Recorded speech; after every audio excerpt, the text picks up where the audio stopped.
만일 우리가 그리스도와 함께 죽었으면 또한 그와 함께 살 줄을 믿노니 이는 그리스도께서 죽은 자 가운데서 살아나셨음에 다시 죽지 아니하시고 사망이 다시 그를 주장하지 못할 줄을 알미로라. 그가 죽으심은 죄에 대하여 단번에 죽으시며 그가 살아계심은 하나님께 대하여 살아계심이니 이와 같이 너희도 너희 자신을 죄에 대하여는 죽은 자요 그리스도 예수 안에서 하나님께 대하여는 살아있는 자로 여길지어다.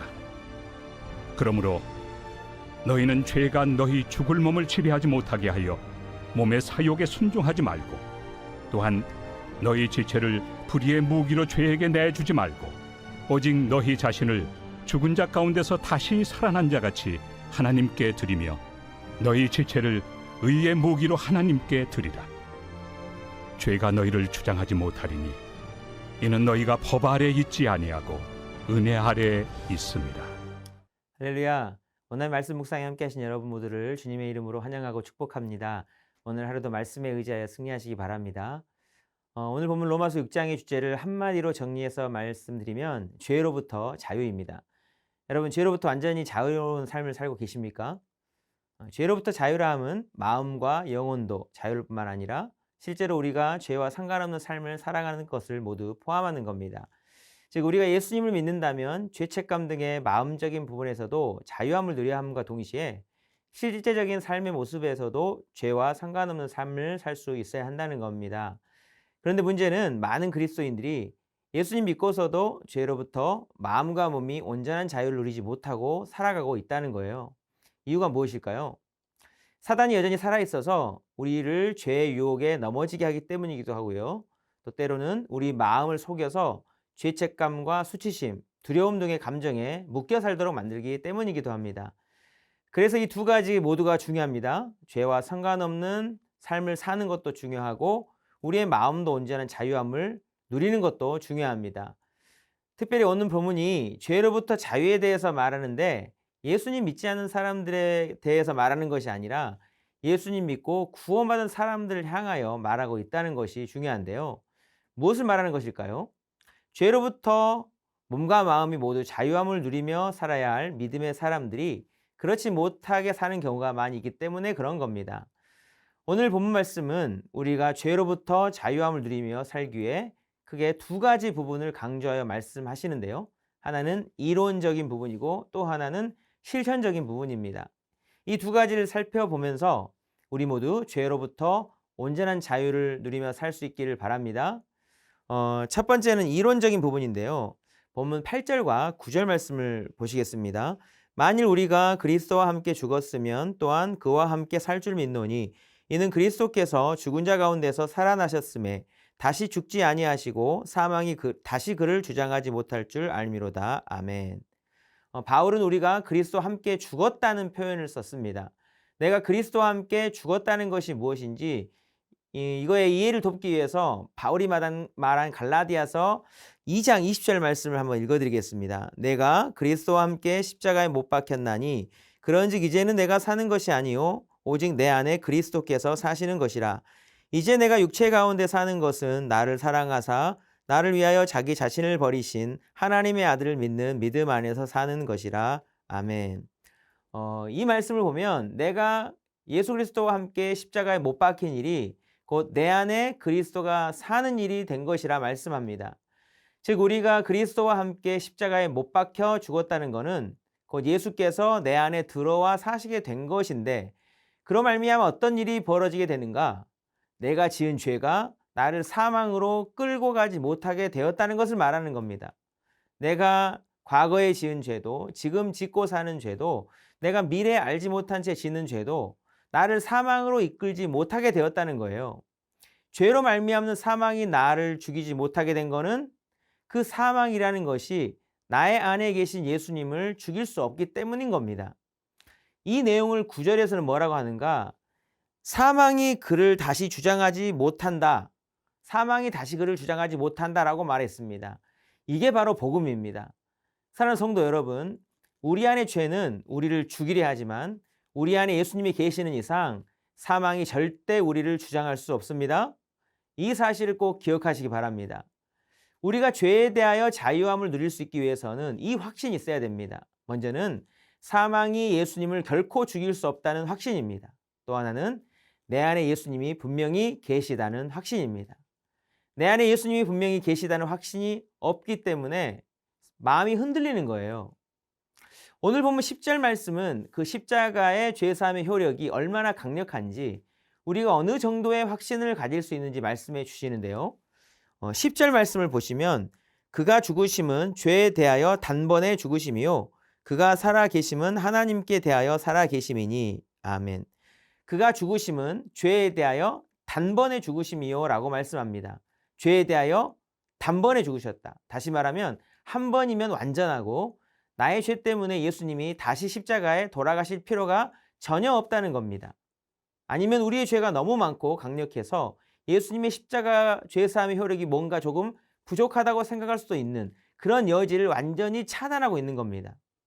십자가에서 단번에 죽으심으로 인간의 모든 죄를 다 없애버렸다는 겁니다. 이 정도로 확실하기에 이 정도의 확신을 가질 수 있어야 한다는 거예요.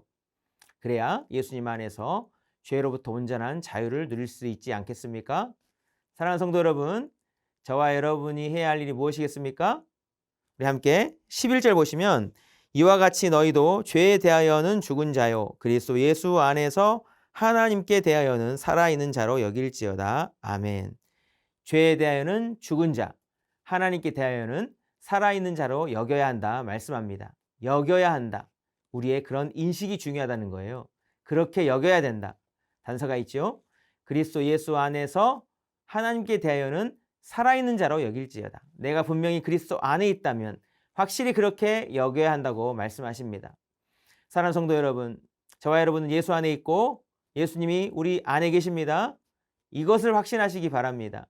사망인 권세가 절대 우리를 침몰할 수 없고 사망 권세에 이기시고 부활하신 예수님을 사망이 결코 죽일 수 없는 겁니다. 사망이 예수님을 죽일 수 없기에 우리도 죽일 수 없는 거예요. 이를 확신하며 죄로부터 몸과 마음과 영혼이 온전한 자유함을 누리며 살아가는 저와 여러분 다 될 수 있기를 주님의 이름으로 축복합니다. 또 하나 살펴볼 부분은 실천적인 부분입니다. 죄로부터 온전한 자유를 누리기 위해서 실천적인 부분도 중요한데 왜냐하면 우리의 삶의 실천이 받쳐주어야 우리의 확신이 더 분명해지기 때문에 그렇습니다. 신앙생활 해보면 예수님께서 나의 모든 죄를 사하셨다는 그 사실과 내가 죄로부터 자유함을 누리며 사는 것은 별개의 문제라는 것을 알게 됩니다. 예수님 믿고 죄 사함 받았다는 사실이 나의 죄된 옛사람의 본성까지도 완전히 다 변화시키지 못할 수도 있다는 거예요. 믿음은 있는데 우리의 삶, 행함이 받쳐주지 않을 때 그 믿음조차도 흔들리게 되는 겁니다. 여전히 지금 이 땅에는 우리를 죄짓게 만드는 사단의 역사가 존재하고 있기 때문에 그렇습니다. 그래서 우리가 죄에 대한 자유를 누리기 위해서 하나 더 해야 할 것이 있는데 바로 옛사람의 죄의 본성 따라 죄를 짓게 만드는 그 죄악된 육신의 본성을 죽게 한다는 겁니다. 오늘 보면 12절 말씀을 함께 보시면 그러므로 너희는 죄가 너희 죽을 몸을 지배하지 못하게 하여 몸의 사욕에 순종하지 말고 아멘. 죄가 우리 죽을 몸을 지배하지 못하게 하라고 몸의 사욕에 순종하지 말라고 말씀합니다. 죄가 우리 몸을 어떻게 지배할까요? 그 방식은 우리의 죄된 욕망을 통해서 우리를 끌어당겨서 계속 죄의 유혹에 넘어지게 만드는 겁니다. 거기에 순종하지 말라, 끌리지 말라, 따라가지 말라고 말씀하는 겁니다. 이 본문을 영어로 보니까 몸의 사욕에 순종하는 것을 obey its evil desires라고 기록됩니다. 악의 요구에 굴복한다, 순종한다 이렇게 되어 있습니다. 우리의 죄악의 본성 뒤에 악의 통치의 역사, 사단의 통치의 역사가 있다는 거예요. 아담과 하와가 사단의 유혹을 받고 선악과를 먹게 되었을 때 그 배후에 사탄의 역사가 있었던 것과 마찬가지로 우리 모든 삶의 영역에도 그런 죄의 역사, 사단의 역사가 있다는 겁니다. 사랑하는 성도 여러분, 악의 역사를 분별하시고 그곳에 끌려다니지 않는 저와 여러분 되길 바랍니다. 그런데 죄가 우리 몸을 지배하지 못하게 하는 것, 몸의 사욕에 순종하지 않게 되는 것은 이건 방어적인 측면이 커요. 이 공격을 막는 부분으로서 소극적인 대응인 겁니다. 그런데 죄의 유혹을 끊어내고 막는 것도 중요하지만 언제까지나 막고만 있을 수 없죠. 소극적 대응만 할 수 없는 겁니다. 그래서 오늘 본문은 한 가지 더 말씀하시는데 오늘 본문 로마서 6장의 가장 핵심적인 내용이기도 한데 13절 말씀을 함께 보시겠습니다. 또한 너희 지체를 불의의 무기로 죄에게 내주지 말고 오직 너희 자신을 죽은 자 가운데서 다시 살아난 자 같이 하나님께 드리며 너희 지체를 의의 무기로 하나님께 드리라. 아멘. 이 말씀은 소극적인 방어에만 그치지 않고 있습니다. 적극적으로 우리의 몸을 하나님께 드리라고 명령합니다. 우리 몸을 의의 무기로 하나님께 드리라고 명령하고 있습니다. 이게 죄로부터 자유한 삶을 살기 위한 최선의 방법입니다. 우리 몸을 의의 도구로 적극적으로 하나님께 드리는 겁니다. 거룩한 일에 우리의 시간을 드리는 겁니다. 우리를 성결하게 하는 일에 우리의 열정을 드리는 겁니다. 하나님께 몸과 마음을 드리는 이 시간은 적어도 죄의 욕망에 드리지 않게 되지 않겠습니까? 이것이 반복되고 습관이 되고 우리의 전 삶이 의의 도구로 하나님께 드려진다면 사단이 발붙일 자리가 없어지는 겁니다. 이런 모습으로 되어져 가는 것이 바로 죄로부터 온전한 자유함을 누리는 모습인 거예요. 그렇게 만들어진 모습이 오늘 본문 14절에 나와 있는데 14절 같이 보시겠습니다. 죄가 너희를 주장하지 못하리니 이는 너희가 법 아래에 있지 아니하고 은혜 아래에 있음이라. 아멘. 죄가 더 이상 우리를 주장하지 못하는 상태, 전 인생이 의의 무기로 하나님께 드려지고 있는 상태, 이게 바로 이론적으로나 실천적으로나 죄로부터 온전한 자유를 누리며 살아가는 모습이라 말씀하십니다. 사랑하는 성도 여러분, 죄로부터 온전히 자유함을 누릴 수 있게 되기를 주님의 이름으로 축복합니다. 우리 안에는 예수님이 살아계십니다. 우리의 옛사람의 죄악된 본성이 죄의 즐거움을 따라 살아 죄악에 매이도록 우리를 자꾸 속이려 하겠지만 예수님 안에 있는 우리는 죄로부터 자유한 인생입니다. 속으면 안 됩니다. 우리의 몸과 마음과 영혼을 하나님께 드리고 의의 도구로 하나님께 드림으로 일평생 죄로부터 자유한 자로 승리하며 하나님께 영광 돌리며 살아가는 저와 여러분의 복된 삶이 될 수 있기를 주님의 이름으로 축복합니다. 기도하시겠습니다. 사랑의 하나님 아버지, 예수 그리스도를 보내사 죄로부터 온전히 자유하게 된 자로 살게 해주셔서 감사드립니다. 예수님께서 우리 안에 계시기에 사망이 더 이상 우리를 주장하지 못함을 확신하게 하여 주시옵소서. 이론적으로만 알고 있는 믿음이 아니라 죄로부터 자유한 자의 거룩한 삶의 모습이 있게 하여 주시옵소서.